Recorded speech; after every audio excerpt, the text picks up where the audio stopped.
सर्वसामान्यांच्या हक्काचा आवाज जागर जनस्थान। धुळे तालुक्यातील अजनाळे चौफुली या भागात लावलेल्या धुळे तालुका पोलिसांच्या जनजागृती बॅनरमुळे हैदराबादहून आलेल्या 4 जणांची फसवणूक होण्यापासून वाचवण्यात तालुका पोलिसांना यश आले।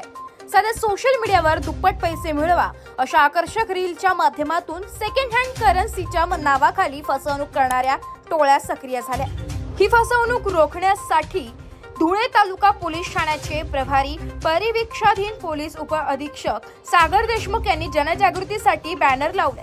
या बॅनरचा सकारात्मक परिणाम दिसून आला। हैदराबाद येथील 4 युवक सोशल मीडियावर अशीच रील पाहून धुळ्यात आले होते। त्यांना 1 लाखाच्या बदल्यात 5 लाख रुपये मिळतील असे आमिष दाखवण्यात आलं होतं। हे युवक अजनाळे चौफुली परिसरात पोहोचल्यावर त्यांनी पोलिसांचा बॅनर वाचला आणि त्यांना संशय आला। त्यांनी तात्काळ पोलिसांशी संपर्क साधला। पोलीस उप अधीक्षक सागर देशमुख यांनी स्वतः लक्ष घालून त्या चौघांना योग्य मार्गदर्शन केले आणि त्यांची चौकशी करून सुखरूप त्यांच्या हैदराबादच्या दिशेने रवाना केले। त्या चौघांनी धुळे जिल्हा पोलीस आणि पोलीस उप अधीक्षक सागर देशमुख यांचे आभार मानले। सागर देशमुख यांनी नागरिकांना आवाहन केले की सोशल मीडियावर अशा प्रलोभनांना बळी न पडता सतर्क रहावे। मेरा नाम अनिल कुमार है। हैदराबाद से आए थे हम लोग।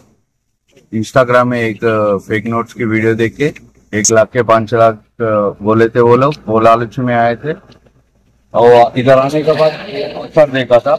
ये पोस्टर देखने के बाद नीचे नंबर को कॉल किया था। धुले पुलिस आके हम लोग को पुलिस स्टेशन लेके जाके पूरे स्टेप वीडियो के बारे में, ये फेक वीडियोस के बारे में हम लोग को पूरा बता के हम लोग को बचाया था।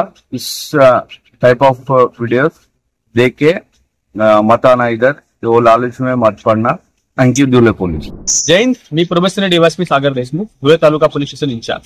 जसं की तुम्ही आता अनिल कुमार यांना ऐकलं, ते एक इंस्टाग्रामच्या रील पाहून धुळेकडे हैदराबादवरून आले होते।